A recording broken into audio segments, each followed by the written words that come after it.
तो भारत एक्सप्रेस आज एआई वाला सर्वे आपके लिए लेकर आया 5 राज्यों के चुनाव और क्या रुझान होने वाले हैं यह आपको भारत एक्सप्रेस आज बताने वाला है। एआई के जरिए जो अहम एम एनालिटिक्स है उसके जरिए जो सर्वे हुआ वो हम आपको बता रहे हैं। हमारा एक बड़ा पैनल हमारे साथ लगातार जुड़ा हुआ है, बड़ा पैनल जहां हमारे पास बीजेपी, कांग्रेस, टीएमसी के प्रवक्ता हैं, साथ ही राजनीतिक विश्लेषक और यश अवस्थी भी हैं जो एम एनालिटिक्स से हैं, वो पूरी तरह बताएंगे। सबसे पहले यश, बंगाल का छोटा मोटा आंकड़ा बता दे कितनी सीटों पर कौन है, उसके बाद हम बाकी दो दूसरे राज्यों उन पर भी बातचीत करेंगे हम।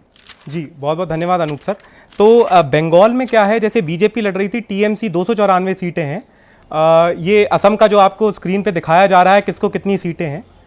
पहले असम की बात कर लेते हैं, बंगाल तो हम फिर वापस भी करेंगे। बिल्कुल बिल्कुल 100%। तो ये असम में जो सीट आ रही है इस बार तीसरी बार ये हमारे आर्टिफिशियल इंटेलिजेंस जो सॉफ्टवेयर है वो ये सिद्ध कर रहे हैं कि इस बार बीजेपी क्लीन स्वीप करेगी।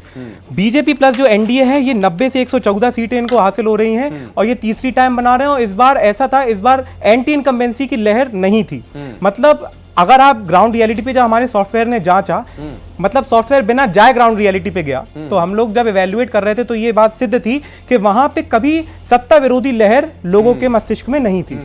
वो सत्ता के लिए वोट कर रहे थे और जब वोट प्रतिशत बढ़ भी रहा था जहां जहां, वो बीजेपी प्लस की तरफ बढ़ रहा था। कांग्रेस प्लस के पास थोड़ा सा जब हम लोग सॉफ्टवेयर के साथ इवैल्यूएट कर रहे थे तो यह सिद्ध था कि एंटी इनकम्बेंसी वहां पर पनपी, ऐसा नहीं था नहीं आई थी, लेकिन वो एंटी इनकम्बेंसी के फैक्टर पर अन्य फैक्टर्स इतने हावी हो गए कि सत्ता के साथ वो अपने आप झुकाव हो गया और लोगों के मन में जो चीजें लगातार 3-4 वर्ष थी वो वोटिंग के दौरान नहीं रही। और जो थोड़े बहुत वोटर्स जो बीजेपी से नाराज भी थे, एनडीए से नाराज भी थे, वो अन्य को चले गए। इसीलिए 4 से 10 सीटें आपको अन्य में यहां पर हमारी स्क्रीन पर। चलिए हम असम की तो बात कर लिए, यश हम चाहेंगे केरल के बारे में भी थोड़ा जान लें हम कि आखिर असम में ये चीजें हैं, केरलम की क्या स्थिति है। जी, तो केरलम में यूडीएफ को 64 से 77, एलडीएफ को 60 से 73, बीजेपी प्लस को 1 से 5 और अन्य को 0 से 3 सीटें मिलने का हमारा सॉफ्टवेयर के अकॉर्डिंग अनुमान है। एक्यूरेसी 99.99% है। तो हमें पूरा विश्वास है कि यही ही परिस्थिति और स्थिति आपको देखने को मिलेगी। लोगों को यह बताना चाहता हूं दर्शकों को कि जो यूडीएफ है वो कांग्रेस लेड अलायंस है, यूनाइटेड डेमोक्रेटिक फ्रंट, और एलडीएफ लेफ्ट डेमोक्रेटिक फ्रंट है। लेफ्ट की वहां पर सत्ता थी, लेफ्ट का वहां पर विरोध था, इसके बावजूद भी यूडीएफ कहीं ना कहीं स्क्वीज कर रही है, कहीं ना कहीं आगे बढ़ रही है, लेकिन इसके बावजूद भी आप विरोध को प्रॉपर तरीके से भुना नहीं पाए, ये हमारा एएम एनालिटिक्स का सॉफ्टवेयर कह रहा है। इतनी लंबे समय 5 साल की एंटी इनकम्बेंसी को ये इस तरीके से रूपांतरित कर रहा है। कायदे से अगर 1 साल पूर्व की स्थिति देखें तो यूडीएफ क्लीन स्वीप कर रही थी हमारे सॉफ्टवेयर के अकॉर्डिंग, लेकिन कहीं ना कहीं जो हमारा सॉफ्टवेयर कह रहा है ग्राउंड रियलिटी में बहुत ज्यादा मेहनत करी नहीं गई है। चलिए आंकड़े तो थोड़े उलझाने वाले केरलम के, हम वोट शेयर की बात कर लेते हैं यार। जी कि अगर हम केरलम में वोट शेयर की बात करें तो कितना परसेंटेज वोट कहां शिफ्ट कर रहा है, क्या लग रहा है? जी, तो यूडीएफ का जो है वोट प्रतिशत वो 40% से 47% है, एलडीएफ का 37% से 43%, बीजेपी प्लस का 5 से 17% और अन्य का 3 से 8%। यहां पर सबसे चौंकाने वाला फैक्टर बीजेपी का है, जिनका कोई अस्तित्व और ग्राउंड केरलम में इनफैक्ट अभी तक नहीं था। यहां पर हम सीट्स बता रहे हैं आपको, बीजेपी बड़ी मजबूती के साथ 5 से 7 सीटों में हमारे सॉफ्टवेयर के अकॉर्डिंग बीजेपी यहां पर गेन कर रही है सर। जैसे यहां पर आप नेमम जो तिरुवनंतपुरम में है, वहां से हमारे सॉफ्टवेयर के अकॉर्डिंग बीजेपी जीतेगी ही जीतेगी। ये राजीव चंद्रशेखर जी लड़ रहे हैं, बड़ी ही अतिशोक्ति होगी अगर ना जीते, अन्यथा ये सीट निकल रही है। उसके बाद कजाकूटम की जो सीट है, पलक्कड़ की सीट है, थिरुसुर, मंजेश्वर, कटाकाड़ा, तिरुवल्ला, ये ऐसी सीट्स हैं जहां पे बीजेपी का बड़ा स्ट्रॉन्ग होल्ड है। यहां पर कांग्रेस को ये सीटें, कांग्रेस लेड अलायंस को जा सकती थी, लेकिन वो नहीं गई और यहीं से जो 7 सीटें हैं इन्हीं में से 1 से 5 हमारा सॉफ्टवेयर दिखा रहा है। मतलब अगर हम केरलम की बात करें तो बीजेपी को यहां गेन होता दिख रहा है। एक चीज हम थोड़ा सा भूल रहे हैं, हम असम की वोटिंग की बात तो कर ली हमने, लेकिन वहां वोट शेयर हम नहीं बता पाए। यश, हमें ऐसा लगता है कि हमारे दर्शकों को वोट शेयर भी बताना जरूरी है। बिल्कुल जी। तो असम में जो बीजेपी है उसको 44 से 50% तक वोट हमारे सॉफ्टवेयर के अकॉर्डिंग मिल रहे हैं। कांग्रेस प्लस को 30 से 36% और अन्य को 14 से 20%। जैसा कि अभी हम डिस्कस भी कर रहे थे कि जो बीजेपी प्लस एनडीए का अलायंस है उससे जो नाराज लोग थे, मतलब मेजॉरिटी ऑफ द पीपल के दिमाग से निकल गया क्या क्या प्रो मतलब एंटी इनकम्बेंसी के फैक्टर्स से, और वो कुछ के मन में जो नहीं निकला है तो उन्होंने अन्य को जाकर वोट दे दिया है और कांग्रेस को नहीं दिया है। इसीलिए सीटें जो है अन्य की 4 से 10 और वोट प्रतिशत 14 से 20 नजर आ रहा है, लेकिन सीटें जो हैं अन्य की बढ़ रही हैं, वोट प्रतिशत बढ़ रहा है, बट कांग्रेस प्लस को लाभ होता हुआ ये शिफ्ट हो रहे हैं। जो लोग नाराज हैं वो लोग शिफ्ट हो रहे हैं, अन्य में शिफ्ट हो रहे हैं, कांग्रेस में शिफ्ट नहीं हो रहे हैं। और अन्य में जब शिफ्ट होते हैं तो एक आध सीट तो निकाल रही है, इसमें 4 से 10 हमारा सॉफ्टवेयर बता रहा है, लेकिन कई जगह ऐसी जा रही है जहां से वो तो नहीं जा रहे, वो है ना कि हम तो डूबे हैं सनम, तुम्हें भी ले डूबेंगे। तो उस परिस्थिति के अकॉर्डिंग कई कांग्रेस के कैंडिडेट कैंडिडेट्स वहां से हार गए। यश, हम ये भी जानने की कोशिश कर रहे थे इसी आप ही के जरिए कि भाई सीएम कौन पसंद करता है, कहां के। असम की बात कर लेते हैं तो सीएम फेस के रूप में लोग किसे पसंद करते हैं ये जानना भी जरूरी है, तो वो भी जान ले हम कि भाई असम में पसंद क्या है लोगों की। बहुत अच्छा सवाल पूछा अनूप सर आपने। जैसे सीएम के चेहरे में असम में हम लोगों ने जब फैक्टर्स निकाले तो ऑप्शंस में ये हेमंत विश्व शर्मा जी बीजेपी की 47% लोग सॉफ्टवेयर के अकॉर्डिंग इनकी तरफ इंक्लाइंड है पहली पसंद के रूप में। गौरव गोगोई जी कांग्रेस के 34%, अखिल गोगोई जी जो आरडी राइजर दल है इसमें 2.4%, बदरुद्दीन अजमल जी जो लगातार सांसद बने हुए हैं पिछले 2.5 दशक से, वो AIUDF जो all India United democratic front है उसमें 1.6% और अन्य को 15% यहां पर सीएम के चेहरे में लोगों की पसंद AI के अकॉर्डिंग दिख रही है। यहां भी देखिए कहीं ना कहीं मार्जिन में ही है बीजेपी। सही अगर हम केरलम की ओर चलते हैं, क्योंकि केरलम में भी सीएम फेस को लेकर सस्पेंस ना रहे, तो भाई वहां कौन लोग जो किसे पसंद करते हैं वो भी जान लेना जरूरी है। बिल्कुल यश, बता दें आपकी भाई आपके जो AI सर्वे है उसमें क्या कह रहा है सब जी। तो केरला में सीएम के चेहरे पे पिनाराई विजयन जी जो CPM के हैं उनको 34% लोग पसंद कर रहे हैं। VD सतीशन जी जो कांग्रेस के हैं उनको 30%, राजीव चंद्रशेखर जी जो बीजेपी का खाता वहां पर खुलवाने में सक्षम होंगे वो 7.5%, के शैलजा जी 4.4, शशि थरूर जी कांग्रेस के 6.6, रमेश चनिंथला जी जो वहां पे अध्यक्ष भी हैं वो कांग्रेस के उनको 3.3 और अदर्स में अन्य में 14.2%। ये जो है लोगों का इंक्लिनेशन है। सबसे बड़ी बात है कि लोग कभी कभी बताते नहीं है भय के कारण या इच्छा नहीं होती है, प्राइवेसी कंसर्न रहता है। सॉफ्टवेयर ने बिना उनसे पूछे उनके मन की बात ऐसे जांच परख ली कि यही ही आंकड़ा आपको केरल में नजर आएगा। जब यहाँ पिनराई विजयन को ज्यादा लोग पसंद कर रहे हैं क्योंकि केरल में लंबे समय से मुख्यमंत्री भी रहे और शायद हो सकता है उसकी वजह से भी लोग पसंद कर रहे हैं। चलिए हम थोड़ा आगे बढ़ते हैं यश, क्योंकि हमारे पास और भी राज्य हैं, हम वहां भी चलने की कोशिश करते हैं। अगर हम पुडुचेरी की बात करें जी, पुडुचेरी का भी बात, क्योंकि 30 सीटें हैं वहां पे, बीजेपी वहां सरकार में है, क्योंकि जो वहां की सरकार है उसके साथ पार्टी के साथ अलायंस किया हुआ है। इस बार अगर हम पुडुचेरी की बात करें तो पुडुचेरी में क्या लग रहा है इस बार जी? तो पुडुचेरी में 30 सीटें हैं, 3 नॉमिनेटेड हैं, 33 सीटों की कुल विधानसभा है। उन 30 सीटों में बीजेपी प्लस को 15 से 20, कांग्रेस प्लस को 7 से 15 और अन्य को 0 से 3। जब हम बीजेपी प्लस कह रहे हैं तो यहां दर्शकों को मैं भारत एक्सप्रेस के ये बताना चाहता हूं कि बीजेपी प्लस मतलब AINRC all India NR Congress जो कि 16 सीटों पर लड़ रही है। बीजेपी इन 30 में से मात्र 10 सीटों पर लड़ रही है। AIADM के 2 पर और एक LJK पार्टी है वो 2 सीटों पर लड़ रही है। तो इसके संकलन में 15 से 20 सीटें आने का हमारे सॉफ्टवेयर के अकॉर्डिंग बीजेपी प्लस को अनुमान है। और जो कांग्रेस प्लस आप देख रहे हैं वो कांग्रेस और DMK का अलायंस है। कांग्रेस 16 सीटों पर, DMK 12 सीटों पर, और DMK के खाते में 14 सीटें आई थी, लेकिन उनमें से 2 सीटें जो हैं VCK और CPI पार्टी को चली गई कोटे से, तो वो सब मिल मिला के 7 से 15 सीट ही हासिल करेंगे। और जो अन्य है यहाँ पर पौंडीचेरी में उसमें टीवी के लेड अलायंस है और NTK नाम तमिलर काटची करके एक पार्टी है, वो सब मिलके लड़ रहे हैं, तो वो 0 से 3 आएंगे, जहां पर टीवी के 28 और MK 2 सीटों पर लड़ रहे हैं इन 30 सीटों में। बिल्कुल, क्योंकि पुडुचेरी और तमिलनाडु कब आप अंदर बाहर आ गए पता नहीं चलता है, तो वहां तमिलनाडु का भी कहीं ना कहीं इंपैक्ट पड़ेगा। तमिलनाडु की बात करते हैं यश हम, तमिलनाडु में आपको क्या लग रहा है, आपका AM एनालिटिक्स क्या कह रहा है इसे लेकर? कहां है तमिलनाडु में तमाम दल, जो सत्ता पक्ष और विपक्ष कहां है वहां पे? बिल्कुल, तो तमिलनाडु में AIADMK प्लस जो है वो 110 से 140 सीट हासिल करेगी हमारे सॉफ्टवेयर के अकॉर्डिंग। तमिलनाडु में 234 सीटों की विधानसभा है। AIADMK 110 से 140 सीट, DMK 70 से 100, टीवी के 4 से 10 और अन्य 1 से 7। यहां पर यह देखना पड़ेगा कि तमिलनाडु का जो रूटीन रहा है जनता का, ज्यादातर सरकारें रिपीट नहीं होती। अगर आप इतिहास भी देखें तो एक बार जयललिता जी और उनसे पूर्व एक बार और इंस्टेंस, 2 इंस्टेंस हुए जहां पर सरकार रिपीट हुई है। तो इस बार भी सरकार रिपीट होते हुए नजर नहीं आ रही है। हालांकि जो हमारी रेंज आई है AIADMK की वो परफेक्ट मैंडेट पे नहीं है, अगर जब तक कि मैक्सिमम तक नहीं अप्रोच करते हैं, लेकिन यही स्थिति आपको नजर आएगी। और इसके साथ साथ ये बात सिद्ध होती है कि जो विजय जी का फैक्टर था TVK में, Vijay ji is a superstar there, तो उनकी वो क्योंकि नई 0 से शुरुआत कर रहे थे, स्क्रैच से शुरुआत कर रहे थे, तो उनका गेन हुआ है, तो एक तरीके से बोनस मिला है उनको, लेकिन बिल्कुल ब्रेक थ्रू करके वो अक्रॉस नहीं आ सकते हैं, ये बात बिल्कुल सही है। चलिए हम अगर वोट परसेंटेज की बात करते हैं तमिलनाडु को, तो उस पर भी बात कर लेते हैं जी। तो वोट प्रतिशत में AIADM के जो कोलिशन है उसमें 40 से 47% तक वोट मिलेगा उनको, DMK को 34 से 41%, विजय विजय जी की जो टीवी के पार्टी है उसको 13 से 21% और अन्य को 4 से 8%। यहां पर दर्शकों को यह बताना बहुत जरूरी है कि ये तमिलनागा वेट्री कजागम जो विजय जी की पार्टी है ये 13 से 21% तक वोट ले रही है और ये वोट शेयर काफी बड़ा रोल प्ले कर रहा है उनके लिए जो एआईएडीएमके को दे सकते थे। यहां जो सत्ता विरोधी लहर थी वो एआईएडीएमके को जा रही थी, तो एआईएडीएमके वाज क्रूजिंग, वो तो बड़ी लंबे से छलांग से जीत रहे थे।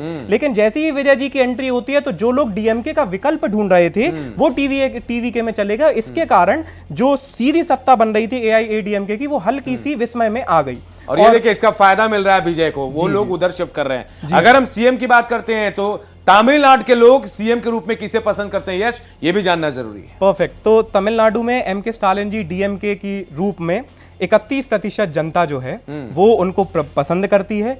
पलनी स्वामी जी जो एआईएडीएमके हैं उनको 37% जनता उनकी तरफ पहली पसंद के रूप में उन्हें देखती है एआई के अकॉर्डिंग। विजय जी जो टीवीके के हैं उनको 11% लोग सीएम के रूप में देखते हैं और अन्य जो है वो 21% है। यह 21% यह सिद्ध करने में सक्षम है कि जनता चेहरे को लेके हल्की सी भ्रमित थी और उस भ्रम का फायदा विजय जी को होता हुआ आया। वो पॉपुलर भी हैं। इन दोनों का फैक्टर विजय जी को 11% वोटों में दिख रहा है और उससे नुकसान जो है एआईएडीएमके का पलनी स्वामी जी को दिखता हुआ नजर आ रहा है, लेकिन फिर भी इस सीएम की पसंद में वो आगे बढ़ रहे हैं। तो देखिए 4 राज्यों का हमने आपको बताया, बंगाल की सबसे पहले बात कर ली थी। इन 4 राज्यों में क्या स्थितियां हैं, एआई के जरिए एम एनालिटिक्स बता रहा है कि भाई कैसे क्या हुआ है। मैं सबसे पहले चलिए असम की बात कर लेते हैं। असम की अगर हम बात करते हैं तो हमारे जो मेहमान हैं एक बार उनका ही रुख कर लेते हैं। देखिए पैनल में हमारे कुछ लोग बदल गए हैं। शुभेंदु शेखर अवस्थी हमारे साथ जुड़ गए हैं बीजेपी के, और देखिए सुमित मेहरोत्रा नेता टीएमसी के जुड़ गए, डॉक्टर संजय कुमार राजनीतिक विश्लेषक हैं, और बाकी जो लोग हैं वो भी हमारे साथ हैं, हम उनका भी जिक्र करेंगे। लेकिन देखिए असम का जिक्र करना जरूरी है। हमारे साथ तमाम लोग एक एक करके जुड़ते ही जा रहे हैं। विकास जी तो हमारे साथ हैं ही, बाकी लोग भी हैं। मैं कोशिश करूंगा सबसे बात करते हुए जानने के। मोहिंदर जी शायद हाथ उठा रहे हैं। मोहिंदर जी कुछ कहना चाह रहे हैं, बताएं। मेरी दोस्त जो एआई की आज बड़ी बखान कर रहे हैं। अरे भाई एआई हिंदुस्तान में आया है, आप इस किस्म के विश्लेषण दिखा के एआई का बेड़ा गर्क क्यों कर रहे हो भाई? ये हिंदुस्तान का नहीं है सर। मस्त होकर सुना रहे हैं। आसाम में पिछली बार 1.5% का फर्क था। ऐसा क्या कारनामा कर दिया गया जिससे कि 1.5% का जो है परसेंटेज बढ़कर 10% चला गया? अरे आंध्रा को छोड़िए, तमिलनाडु के अंदर कांग्रेस की सरकार डीएमके के साथ बन रही है, थंपिंग। ये हम अंदर की रिपोर्ट दे रहे हैं, अपने एआई को ठीक कर लीजिए। मदुरई के अंदर कांग्रेस की सरकार बन रही है और आप कहां बात कर रहे हैं? साहब मैं एक थोड़ा सा आंकड़ा आपको दे दूं। पिछली बार यश बिहार चुनाव में भी हमारे साथी थे और हमारा ही आंकड़ा सबसे सटीक था। लोग तो कह रहे थे कि भाई वहां आरजेडी की सरकार बन रही, लेकिन बता दिया था यश ने कि भाई यहां एआई के जरिए क्या हुआ, वही हुआ था। यही वजह है कि हम थोड़ा सा मजबूत हैं एआई की तरफ। चाहे जो भी रुझान बता रहे हैं, रिजल्ट आप जो बता रहे हैं, उम्मीद करते हैं कि आप जैसा बोले। देखिए जनाब, मैं तो आपका परमानेंट आने वाला हूं जी, मैं भागूंगा नहीं जी। 4 तारीख को इनको बुला लीजिएगा। नहीं बुलाऊंगा, बिल्कुल पूरे दिन रहेंगे। 4 तारीख को इनको बैठा लीजिएगा। उस दिन मैं देखूंगा एआई या एआईसीसी कौन ज्यादा बेटर है। चलिए बिल्कुल, मैं वादा कर रहा हूं कि यश उस दिन भी आपके साथ होंगे, जवाब भी दिया जाएगा। मैं मोहिंदर जी थोड़ा सा रोक रहा हूं आपको, क्योंकि डॉक्टर संजय कुमार भी राजनीतिक विश्लेषक हमारे साथ हैं। संजय जी, ये जो हम रुझान दिखा रहे हैं एआई के जरिए, एम एनालिटिक्स का जो सर्वे भारत एक्सप्रेस के साथ, वो बता रहे हैं हम। मोहिंदर जी को लग रहा है कि शायद एआई जो है वो गलत बता रहा है। आप इत्तेफाक रखते हैं? नहीं, देखिए अलग अलग सैंपल साइज होते हैं और ठीक है, एआई का भी एक अपना एंगल होता है चीजों को देखने का, चीजों को ऑब्जर्व करने का। इसलिए ये मैं नहीं कह सकता हूं कि एआई बिल्कुल गलत बता रहा है, या जो मोहिंदर जी की जो अपनी समझ है, जो इनके पास एक इनपुट है वहां के ग्राउंड से, वो बिल्कुल सही है। इसको ऐसा नहीं कहा जा सकता है। एक सैंपल के आधार पर, चाहे वो एआई हो, चाहे वो जो सर्वे करने वाले लोग हों, वो उस तरह से फीडबैक लेते हैं और उस तरह के फीडबैक में जो चीजें दिखती है, जैसे एक चीज मोहिंदर जी सहमत हो ना हो अलग पार्ट है, क्या तमिलनाडु में ऐसा नहीं होते रहा है क्या? अगर एक बार एआईडीएमके की सरकार रही तो दूसरी बार डीएमके की सरकार रही, मतलब एक सरकार कंटिन्यू नहीं रही है 2 बार को छोड़ करके, जो भी अवस्थी जी बता रहे थे। बिल्कुल ऐसा हुआ है। और इसलिए नहीं, इसलिए कि वहां की जनता हर बार सरकार के अगेंस्ट में वोट कर देती है, इसलिए वहां कुछ जो परिस्थितियां बनती है जिसमें सरकारें बदल जाती हैं। अब इस बार स्टालिन जी ने कौन ऐसा कर दिया, जैसे भी कह रहे थे ना कि भाई कौन सा ऐसा काम असम में कर दिया गया कि अब वहां जो स्थिति है वो नहीं बदलेगी। तो स्टालिन जी ने भी जो किया है वहां तमिलनाडु में, वो कौन सा ऐसा काम कर दिया कि जो इस तरह की जो चीजें वहां हो रही थी उसमें बदलाव की संभावना नहीं हो सकती है। जनता और जनता के मिजाज को पढ़ना इस परिपक्व डेमोक्रेसी में थोड़ा अब कठिन हो गया है। सैंपल साइज छोटा कर लीजिए, बड़ा कर लीजिए, लेकिन आदमी उसी से एक अंदाज लगाता है कि हाँ, जो लोगों का वर्जन है, लोगों का जो अपनी समझ है, लोगों के डिमांड्स हैं, या लोगों के बीच में जो गॉसिपिंग है वो किस तरफ है, उसके ओरिएंटेशन के आधार पर सेंस करता है, स्मेल करता है और उसी के आधार पर प्रेडिक्ट करता है। बिल्कुल आपने तो सही कहा। मैं संजय जी वापस आऊंगा, लेकिन मैं चाहूंगा यश आपके ऊपर थोड़े बहुत आरोप लगा दिए हैं। मोहिंदर जी ने आप एक बार जवाब दे दे, बता दे कि भाई कैसे किया आपने, तो शायद मोहिंदर जी कुछ समझ पाएंगे। नहीं, मोहिंदर जी को तो मैं बहुत अच्छे से जानता हूं सर, हमारे साथ साल 1.5 साल से चल रहे हैं और हर बार जब भी एग्जिट पोल आता है सर का विरोध जरूर होता है, क्योंकि हमारे रिजल्ट सही होते हैं। जहां तक बिहार की बात थी तो बिल्कुल हम लोगों ने 200 के आसपास आंकड़ा दिया था, उतनी आई। यहाँ पर इंडिया की ये टेक्नोलॉजी अवश्य है, लेकिन हम लोगों ने जो एनालिसिस किया है ये यूएसए, जापान, साउथ अफ्रीका और भारत स्टेशन हम लोग इसको काम कर रहे हैं। तो आप ग्लोबल टेक्नोलॉजी के आधार पर हम लोगों ने रिजल्ट्स लिए हैं। दूसरी चीज जो अभी हमारे यहाँ पैनलिस्ट सर बता रहे थे कि आप सैंपल साइज, वो बहुत सही बात है। सैंपल साइज जब आप पारंपरिक सर्वे करते हैं तो वो कुछ ही सैंपल साइज को आप ले सकते हैं, 1 लाख, 2 लाख, 3 लाख, 10 लाख, क्योंकि हमारी जो मानव क्षमता है वो हमको पूरा ग्रास्प करने की अनुमति नहीं देती। लेकिन यहाँ पर जब हम सैंपल साइज की बात कर रहे हैं वो 10 टू द पावर 250 है, यानी एक के आगे आप 250 बार जीरो जोड़ लें, उससे ज्यादा डेटा पॉइंट्स इवैल्यूएट किया है एक ऐसी तकनीक ने, जो पहली ऐसी तकनीक है पूरे विश्व में जो 2 डेटा पॉइंट्स पर भी कार्य करती है और लगभग असंख्य पर भी। तो सैंपल साइज यहां पर बहुत अच्छा आया है, एक्यूरेसी यहां पर 99.99% आई है। और उसके कारण ये है, जैसे अगर आप थोड़ा सा गणितीय आधार पर चले तो कई चीजें ऐसी होती हैं जो आंकड़ों के आधार पर सरक जाती हैं, आपको रियलाइज नहीं होता है। जैसे कि मैं अनूप सर अगर आपकी अनुमति हो तो थोड़ा मैं बंगाल का बताना चाह रहा था। बिल्कुल, जैसे मुर्शिदाबाद में 22 सीटें थी, अभी मिहिर सर भी हमारे संग थे, हमने बताया बीजेपी को 2 सीटें पिछले चुनाव में मिली थी।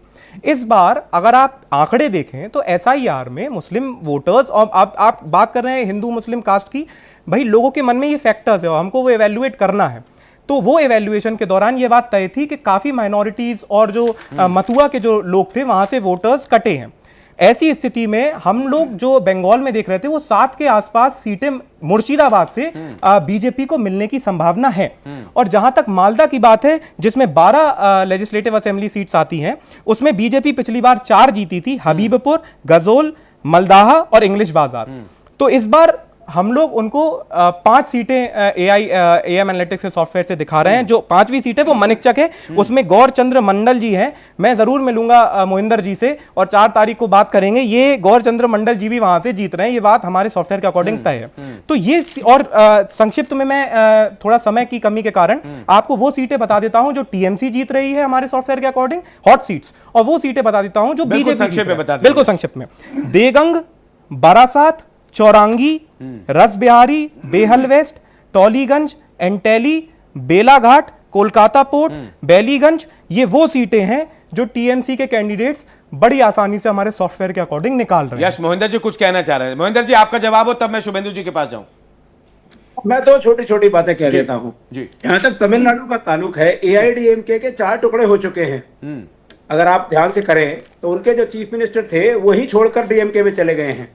तो एआईडीएमके के साथ साथ ये समस्या वहां है कि भाई एआईडीएमके अपनी जो एक जिसे कहते हैं ना प्रासंगिकता, वही खो चुकी है वहां पर तमिलनाडु में। तो इसलिए जो फायदा डीएमके को मिलेगा ही। और जो विजय साहब आए थे, देखिए पिछली बार कमला हसन भी थे, 1-1.5% वोट, 0% वोट, ये पब्लिक तो आ जाती है लेकिन वोट में कन्वर्ट नहीं होता। बाकी 4 तारीख को देखेंगे। जहां तक आसाम का और बंगाल का ताल्लुक है, बंगाल में जो आपने करना था आसाम में किया कि महिलाओं के अंदर पैसे भेज दिए गए अकाउंट में।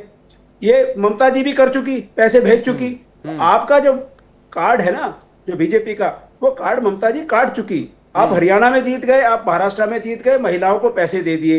ये एआई की टेक्निक छोड़ दीजिए आप। ये सब आपने क्या इसको डाला कि एआईडीएमके के 4 टुकड़े हो चुके हैं, इसको आप कैसे पकड़ेंगे?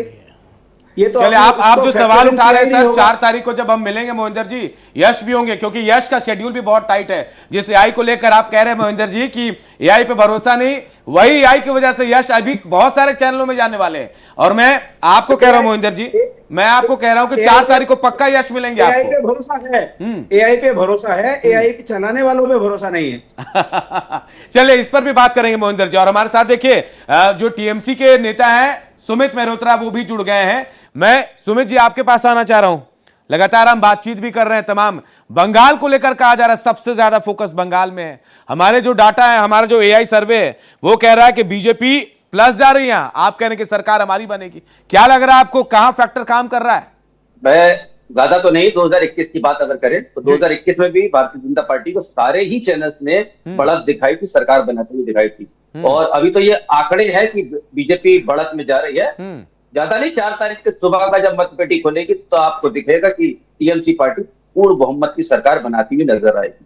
इसका कारण है, देखिए, जो हमारी योजना थी, जो कार्यक्रम योजना है जनता के बीच की, वो सब मिलती हुई जनता को नजर आ रही है। तो जनता ने खुद कहा कि भैया हमें तो मुख्यमंत्री ममता बनर्जी से ही प्यार है, ममता बनर्जी हमारे लिए अच्छा काम कर रही है, चाहे महिला हुए चाहे युवा हुए, अच्छा काम कर रही है, हम उन्हें क्यों नहीं वोट दे। आज आपने देखा होगा जिस तरीके से शुभेंदु अधिकारी वोट, जिस तरीके दीदी पहले भवानीपुर जाती है, उस तरीके से वो भी पीछे से आ जाते हैं। तो इन्हें ऐसा क्या डर है, भवानीपुर में आ गए, फिर वहां पे आकर के झगड़ा करा, चीजें हैं, फिर भाग रहे हैं, लोग नारे लगा रहे हैं, चोर चोर चोर चोर। ये तो मेरे को पहली बार दिखाई पड़ा, इससे पहले कभी चोर का नारा नहीं लगा था। पिछली बार 2021 में चोर का नारा नहीं लगा था। जो चीजें हुई थी, चाहे भारतीय जनता पार्टी लड़ी हो, चोर का नारा नहीं लगा था। चोर चोर चोर चोर का जो चीजें लगी, ये खिसिया रहे हैं चीजों को। लोगों का जय बंगाल का नारा लगा रहे तो ये खिसिया रहे, तो जय श्री राम जय श्री राम, ये कौन सी बात है? अरे जो लोग आकर के अगर बंगाल का नारा लगा रहे तो अच्छी बात है, आप भी तो बंगाल दे रहे हैं। बस मुझे ये बता दीजिए सर, बस आप मुझे ये बता दीजिए कि आप जीत रहे हैं, कितने सीटों से जीत रहे हैं, ये बता दीजिए। आपके आंकड़े क्या कह रहे हैं? हम तो रुझान बता रहे हैं। हम पूर्ण बहुमत की सरकार बना रहे हैं, 200 प्लस। आप एक, अच्छा 200 प्लस जी। चलिए, मैं वापस आऊंगा। भारतीय जनता पार्टी का कोई नेता नहीं कह रहा होगा हम 200 के पार आ रहे हैं, हम तो बस उन्होंने कह दिया हम 140। मैं वापस आ रहा हूं सर, वापस आ रहा हूं। देखिए, हमारे जो एग्जिट पोल है वो कह रहे हैं कि भाई आप 94 से 124 के बीच है, जबकि बीजेपी 170 से 200 के आसपास है। ये हमारा एआई वाला सर्वे कह रहा है। आपको जी, अरे आप सुनिए, आप उन्हें 292 की 292 दे दीजिए अभी। 3 तारीख तक आप 292 की पूरी दे दीजिए, खत्म करिए। हम तो कह रहे हैं और 4 तारीख को जब मतपेटी खुलेगी तो कुछ आंकड़ा अलग होगा। मैं तो खुद कह रहा हूँ आंकड़ा अलग होगा, आप उसमें विश्वास ही नहीं करेंगे ये क्या हुआ। हम यही वजह कर वो नहीं मानते। हम तो कह रहे हैं भारतीय जनता पार्टी को 3 तारीख तक के लिए दे दीजिए। चले, थोड़ा इंतजार कर लेते हैं ना, हम तो रुझान बता रहे हैं, एग्जैक्ट का भी पता चल जाएगा। शुभेंदु जी, मैं आपके पास आ रहा हूँ। शुभेंदु जी, एक सवाल मेरा बहुत अहम ये है कि भाई अभी अगर हम कुछ साल पहले का इलेक्शन देख लें तो जहां जहां डायरेक्ट बेनिफिट का फायदा मिला है, जहां जहां डायरेक्ट बेनिफिट हुआ है, जहां बिहार की बात कर ले चाहे कहीं और, जहां पैसे ट्रांसफर हुए हैं वहां जीत हुई है। ममता दीदी दे रही, आप वादा कर रहे हैं, तब भी हमारा ये एआई कह रहा है कि आप जीत रहे हैं। वजह क्या बता रहे हैं आप, क्या लग रहा है आपको? देखिए, 5 राज्यों में से 4 राज्यों में हम सरकार बना रहे हैं। विजय जी, विकास जी को भी पता होना चाहिए, और भी जो लोग हैं जिनको समझ में नहीं आ रहा है। तो 5 में से 4 राज्यों में हम सरकार बना रहे हैं। केरला में भी हम अच्छे परसेंटेज को लेके आएंगे अब की। पहला चीज। दूसरा चीज, जहां तक वेस्ट बंगाल की बात है, एंटी इनकम्पेंसी इतना ज्यादा है कि ये जो पैसे वैसे देने की बात कर रही हैं, लोगों ने लिया है, उसका इफेक्ट ही नहीं हो रहा है। लेकिन सर, वो तो आप भी कह रहे हैं देने की बात कि भाई हम आएंगे तो देंगे, दीदी तो दे रही है। हम तो कह रहे हैं, हम तो देखिए, हमने वही कहा, एंटी इनकम्पेंसी इतनी ज्यादा है ममता जी के अगेंस्ट, महिलाओं में इतना विरोध है। हम तो जमीनी स्तर पे काम करके आए, और वहां पे मैंने देखा कि लोग चुपचाप कमल छाप कह के निकल जाते हैं। तो लोगों का बहुत अच्छा वहां के विकास के लिए, डबल इंजन की सरकार के लिए मोदी जी को भरोसा दिया है, और मोदी जी ने कहा है कि हम दोबारा आएंगे शपथ ग्रहण करने के लिए। तो बस चलिए, अगर आपकी बात मान भी ले सर, लेकिन एक फैक्ट ये है कि बंगाल में जो भी सीएम बनेगा उसे फाइटर बनना पड़ेगा, चाहे ममता दीदी हो या फिर कोई और फाइटर हो, ही वही सरवाइव करेगा। क्या बीजेपी में कोई ऐसा नेता नहीं जो फाइटर बन पाए? क्योंकि शुभेंदु अधिकारी के बारे में कहते हैं टीएमसी से आए, क्या आपके अपने कैडर में कोई नहीं था? देखिए मैंने कहा ना, इस समय पर शुभेंदु अधिकारी भाजपा के ही लीडर हैं और उन्होंने फाइटर के रूप में ही पूरा चुनाव लड़ा है और इसका पहला वाला भी चुनाव उन्होंने लड़ा था। हम लोगों ने लगभग पिछली बार 77 सीटें ली थी और 75 सीटों पर हम 10% के मार्जिन से कम हारे थे। हमने बहुत मेहनत करी है और वो जो मार्जिन खत्म करा जाए तो कम से कम हम 170-172 सीटों पर मिनिमम रूप से लाकर सरकार बनाएंगे और हमारी संख्या ये बढ़ेगी तो वो 190। चलिए ये बात आप इससे पहले वाले चुनाव में भी कह रहे थे, लेकिन वहां आपने कहा कि हम 200 पार जाएंगे, चल गई टीएमसी 200 पार। देखिए 100 हमने कहा था, हमने टारगेट लिया था उसको करने का, पर अब की बार हम आपको बता रहे हैं कि जो 10% मार्जिन हमारा 75 सीटों पर कम रह गया था उस पर हमने काम किया है। चलिए मैं वापस आऊंगा शुभेंदु जी, मैं विकास जी भी मेरे साथ हैं स्टूडियो में। विकास जी, हमारे जो आंकड़े हैं सर्वे वो कह रहे हैं कि बीजेपी 40 से 45%, टीएमसी 44 से 46%, अदर जो है 9 से 15%। ये बंगाल के जो आंकड़े हैं आप कितना इत्तेफाक रख रहे हैं इससे? नहीं, ये मोटा मोटी एकदम सटीक आंकड़ा लग रहा है। जो ग्राउंड की रियलिटी है इस बार, जो वहां पे इश्यूज थे, जिस हिसाब से वोटिंग हुआ है, निर्भय वोटिंग हुआ है, वो 100% कोई संदेह ही नहीं है वो बीजेपी को फायदा देने वाला है। यहां तक कि जब आज मैंने जितने अपने सोर्सेस से बात की, ममता बनर्जी खुद अपनी भवानीपुर सीट में बड़ी डिग्मिक परिस्थिति में वो सुबह 8:30 बजे से ग्राउंड पे लगी हुई है। ये बता रहा है कि कितना गहन चुनाव है, ये अस्तित्व की लड़ाई है ये। और ये लड़ाई जो मैं बता रहा हूं आपको, ये सिर्फ देश की राजनीति को नया दिशा देने की लड़ाई है। ये चुनाव कोई छोटा मोटा चुनाव नहीं है। बंगाल का चुनाव देश को अपनी राजनीतिक आगे की आने वाले 10-20 सालों की जो राजनीतिक परिस्थिति होने वाली है उसकी लड़ाई है। इसमें कई दल ऐसे होंगे, छोटे दल, जो खत्म हो जाएंगे। और मेरा जो एनालिसिस है ये पांचों राज्यों का, अपने जो आपका एआई के द्वारा सर्वे के ऊपर है, इसमें सबसे बड़ा नुकसान किसी का अगर हुआ है और इस पांचों चुनाव में किसी का सबसे बड़ा नुकसान होगा वो कांग्रेस पार्टी का होगा। ये निसंदेह है, इसमें कोई दो राय नहीं है। केरला में कांग्रेस की सरकार बननी चाहिए थी, वहां पे बहुत टफ फाइट दी है एलडीएफ ने।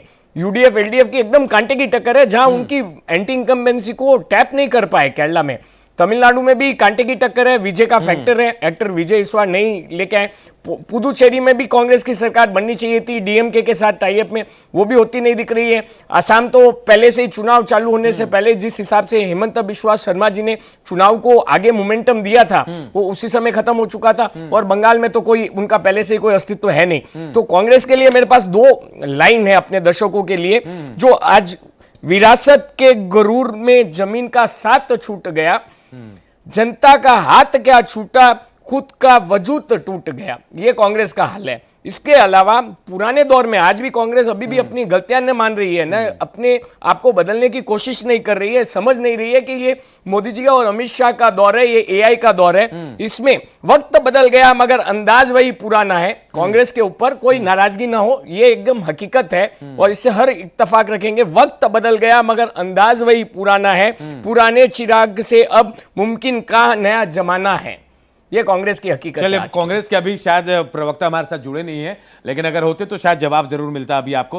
डॉक्टर संजय जी हमारे साथ है, डॉक्टर संजय कुमार। संजय जी, जो हम एनालिसिस कर रहे हैं, जो एआई सर्वे दिखा रहे हैं, बंगाल को लेकर जो हमारा प्रेडिक्शन है एआई वाला, आप उसके बाद हम अगर असम की बात करें तो असम में क्या लग रहा है? बंगाल की बात हमने कर ली, असम का क्या लग रहा है आपको? नहीं, असम में बीजेपी बहुत कंफर्टेबल स्थिति में है और हेमंत बिश्व शर्मा ने जिस तरह से राशियां दी लोगों के खाते में, कई राज्यों में जो परिणाम आए हैं उन राशियों के जाने के बाद, और जिस तरह से वो एड्रेस कर रहे थे सभाओं को, जिस तरह से गोलबंदी दिख रही थी, कांग्रेस उस तरह से लगी हुई दिख नहीं रही थी। कांग्रेस को शुरू में ही लग गया था कि हम हेमंत बिश्व शर्मा को बहुत ये नहीं कर पाएंगे। तो असम में साफ सुथरी सरकार दिख रही है बनती हुई भारतीय जनता पार्टी की। ठीक है, एक लगता है ना कि जब वो सत्ता में रहे तो एंटी इनकम्बेंसी का एक फैक्टर होगा, लेकिन वैसा कुछ दिख नहीं रहा है और हैट्रिक लगाते हुए दिख रही है इस बार बीजेपी की सरकार तीसरी बार। लेकिन संजय जी, कांग्रेस ने तो भाई 8-8, 10-10 लोगों से पार्टी का संगठन बना लिया, अलग अलग गठजोड़ कर लिए, क्या ये भी कम पड़ जाएगा? देखिए, गठजोड़ करने से ज्यादा इंपॉर्टेंट होता है इशूज को। अगर इशूज को आप कनेक्ट नहीं कर पाते हैं पीपुल के साथ, तो आप जितने लोगों के साथ गठबंधन कर लीजिए, उसका कोई इम्पैक्ट नहीं होता है। हेमंत बिश्व शर्मा ने वो काम किया, पीपुल कनेक्टिंग जो बातें हुई और जो वेलफेयर के स्कीम्स थे जिसको सीधे उन्होंने उनके खाते में डाला, इसका असर वहां पर दिख रहा है असम में। ठीक है, हम लोग अभी बात करेंगे प्रिडिक्शन की, अभी एग्जैक्ट पोल की बात तो हम लोग 4 को करेंगे कि एग्जैक्ट स्थिति क्या, अभी तो एग्जिट की ही बात करेंगे। लेकिन उसमें असम में तस्वीर साफ सुथरी दिख रही है, उसमें कोई बहुत ऐसा नहीं लग रहा है कि हाँ जो बहुत क्लोज मार्जिन है 44% और 46% का, इसके बीच में थोड़ा सैंपल साइज को लेकर के आंकड़े कंफ्यूज हो सकते हैं।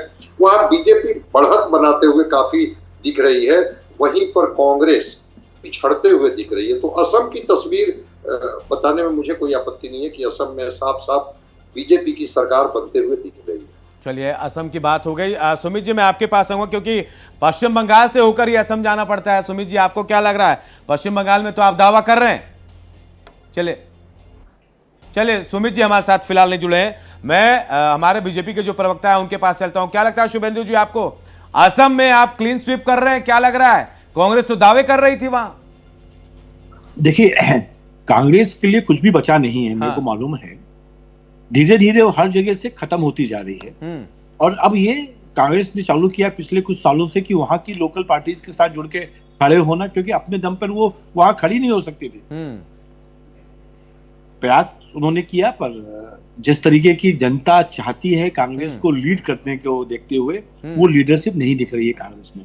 ना ही आसाम में दिखी, ना ही केरला में दिखी, ना ही तमिलनाडु में दिखी, ना ही वेस्ट बंगाल में दिखी। वेस्ट बंगाल में मान सकता हूं कि कांग्रेस के लिए कुछ खोने के लिए था ही नहीं, पर बाकी सब जगह पे, आसाम में या केरला में या पुडुचेरी में या तमिलनाडु में, वहां पे कांग्रेस का नेतृत्व बड़ा कमजोर दिखाई दिया। केंद्रीय नेतृत्व की बात कर रहा हूं। और मेरे को अब ऐसा लगता है कि अब लोकल जो छोटी पार्टियां थी वो भी अब कांग्रेस के साथ जो जुड़ी थी वो उनका साथ छोड़ दी। लेकिन शुभेंदु जी, वो बयान भी हमने देखा था टीवी में कि जब सीएम साहब वहां असम में बयान दे रहे थे, तो जो मुस्लिम फैक्टर है, सीधे सीधे बयान देना है तमाम चीजें, तो क्या एंटी इनकम्बेंसी नहीं दिखी वहां पे लोगों को, या फिर क्या लग रहा है आपको कि ये पॉजिटिव वे में चला गया? देखिए, जब विकास या वहां का डेवलपमेंट इतना ज्यादा होता है तो वो एंटी इनकम्बेंसी ना होते प्रो इनकम्बेंसी होती है।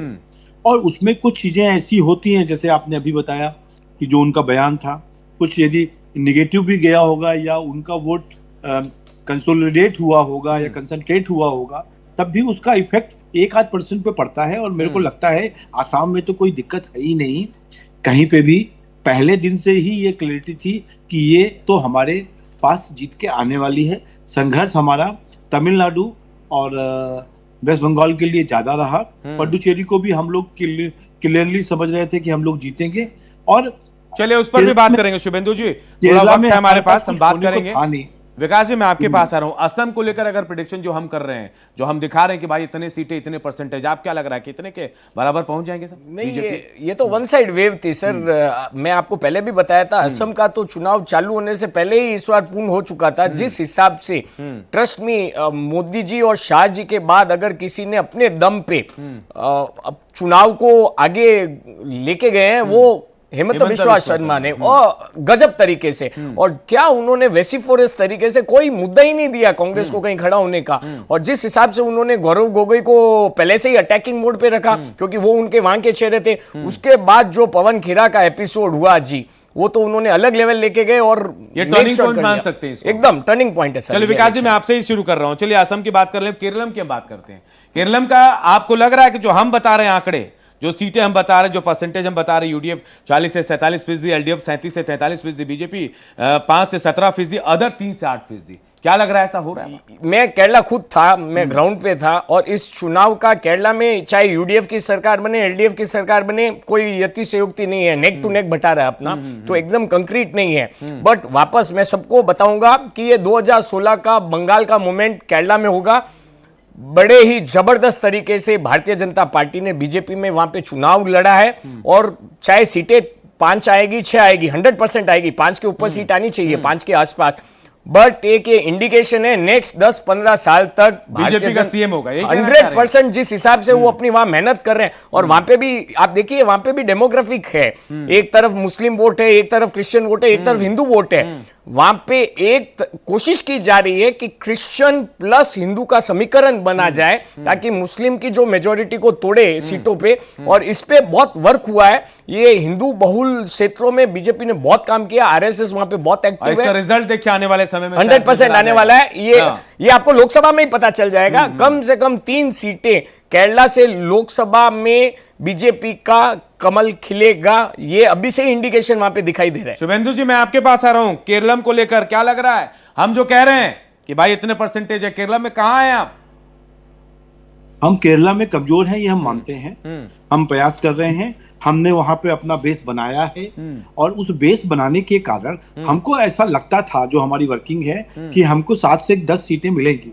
अभी आप 5 से 7 दिखा रहे हो सकता है मैं 3 सीटों को जाके मेरी कैलकुलेशन गलत भी हो सकती है, पर मेरे को लगता है कि 10-11 सीटें हमको मिलनी चाहिए। पर एक बात है, उस पूरे केरला में जहां हमको कोई पूछने वाला नहीं था, हर विधानसभा में हमको एक अच्छा परसेंटेज मिलेगा, और ये हमारे संगठन के लिए बहुत जरूरी है। यही स्थिति हमारी वेस्ट बंगाल में थी, यही स्थिति हमारी तमिलनाडु में थी। उन दोनों को हमने पिछले 5-7 सालों में ठीक किया है, और अब हमारा अगला उद्देश्य केरला में आके अपने संगठन में वापस आऊंगा शुभेंदु जी। डॉक्टर संजय जी हमारे साथ हैं। डॉक्टर संजय, आपको क्या लग रहा है केरल को लेकर जो प्रेडिक्शन हम कर रहे हैं एआई वाला, एएम एनालिटिक्स के जरिए, आपको लग रहा है कि हाँ आज नहीं तो कल 5 साल 10 साल बाद बीजेपी का सीएम होगा? बीजेपी वहां ग्राउंड पर काम की है, इसमें कोई दो मत नहीं है। संघ ने भी अपनी पूरी ताकत झोंक दी है केरला में, और सांगठनिक ढांचा से लेकर के और एक पीपुल कनेक्टिव जो इश्यूज हैं उसको लेकर के घर घर में जाकर के बीजेपी ने अपनी जगह बनाने की कोशिश की है। ठीक है, राजनीति में कोई पार्टियां जब सत्ता में होती हैं तो उनके एक अपने प्रभाव होते हैं, इसे इनकार नहीं किया जा सकता है। लेकिन पीपुल के इश्यूज को लेकर के जिस तरह से बीजेपी ने लोगों के बीच में जाकर के अपनी जगह बनाई है, अपना स्पेस दिया है, संभावनाओं से इनकार कैसे किया जा सकता है। वो केरला जहां पर बीजेपी का खाता नहीं खुलता था, जहां पर बीजेपी के कोई लोग नहीं होते थे, वहां पर बीजेपी, बिल्कुल मैं सहमत हूं इस बात से कि हर विधानसभा में जहां उनके कैंडिडेट हैं उनके पास भी एक वोट, अच्छा खासा वोट मिलेगा। मतलब कि एक सम्मानजनक वोट, ऐसा नहीं कि 2, 4, 5, 10 वोट की गिनती होगी। वो वोटर तो उनके साथ जब खड़े होंगे तो बीजेपी उसको फिर एनालाइज कर पाएगी कि ठीक है, हमारे अगर ये वोटर हैं तो उसके बाद हम कौन वोट को अपने साथ ऐड करें जिसमें भविष्य में एक संभावना बन सकती है। और इसी संभावनाओं पे बीजेपी आगे बढ़े। संजय जी वापस आऊंगा, थोड़ी समय की कमी है क्योंकि हम तमिलनाडु पे भी बात कर रहे हैं। तो विकास जी मैं आपसे पास आ रहा हूं, तमिलनाडु का फैक्टर आप जान रहे हैं अच्छे से, जो हम बता रहे हैं तमिलनाडु में, वो फैक्टर आपको क्या लग रहा है? एआईडीएमके प्लस जो है 40 से 47%, डीएमके 34 से 41%, टीवी के 13 से 21, अदर्स 4 से 8%। मैं तमिलनाडु से आता हूं, चेन्नई से आता हूं, चेन्नई बिलोंग कर रहा हूं, तो इस चुनाव में तो मैं काफी क्लोजली था, मैंने वहां पे वोट भी किया था। जो टीवीके का विजय फैक्टर आया है, तमिलनाडु हमेशा 2 पार्टी का ही इलेक्शन हुआ करता था, एक साइड डीएमके, एक साइड एआईडीएमके। ये पिछले 40 सालों से यही चलती राजनीति। प्रथम बार है वहां पे त्रिकोणीय मुकाबला हर जगह हुआ था। और ये अगर मेरा जो आंकलन था, अगर विजय की पार्टी टीवी के अगर ग्राउंड पे साल भर पहले अगर मेहनत कर लेती तो it could have been Arvind Kejriwal movement in Tamil Nadu, but वो नहीं हुआ क्योंकि वो अपने कारणों से, करूर के इंसिडेंट, स्टैम्पीड हुई जहां 40 लोगों का मौत हो गया, उसके कारण वो थोड़ा सा रोक रहा हूं। ब्रेकिंग खबर आगे देखिए, पश्चिम बंगाल में अब तक 91.62% मतदान यानी 92% के आसपास।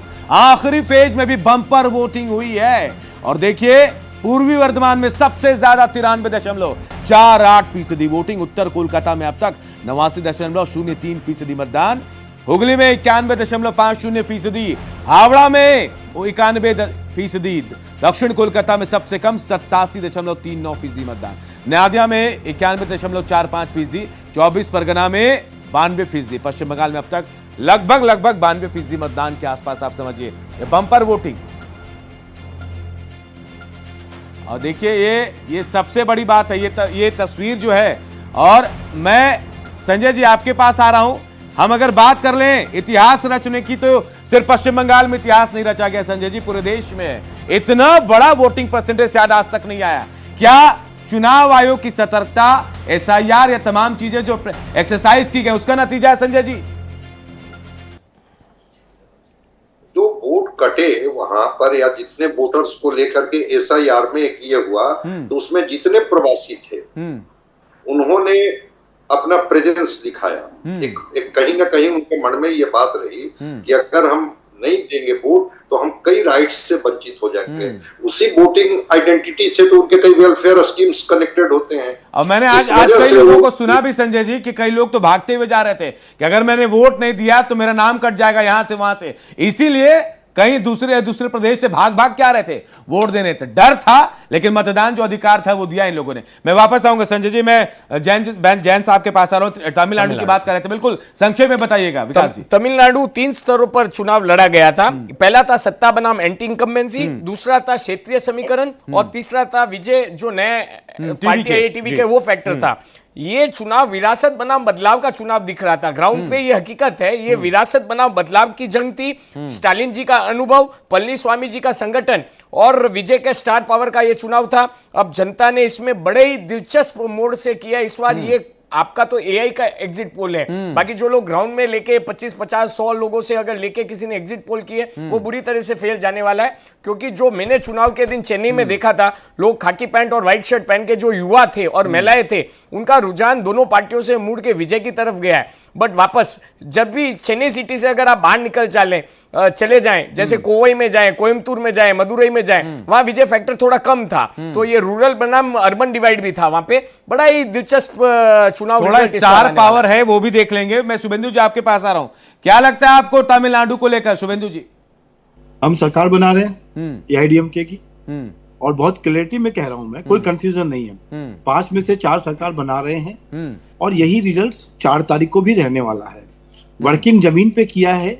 वेस्ट बंगाल के अंदर तो मैं जमीन पर लगभग महीनों रहा हूं, और हमको यही लग रहा था, एक ही डर था उस समय कि कहीं ये वोटिंग परसेंटेज कम ना पड़ जाए, क्योंकि जिस तरीके से ये धमका देते थे, वोट नहीं डालने देते थे, तो हमको ऐसा लगा कि सुरक्षा बलों ने इस बार वहां पर ये जो डर था लोगों का खत्म कर दिया, और वोटिंग परसेंटेज जो 90% से ऊपर गया है, वो जीत का एक सबसे बड़ा कारण है हमारा। चलिए, अभी तो ये रुझान है, अब एग्जैक्ट क्या होगा ये तो 4 तारीख को ही पता चलेगा।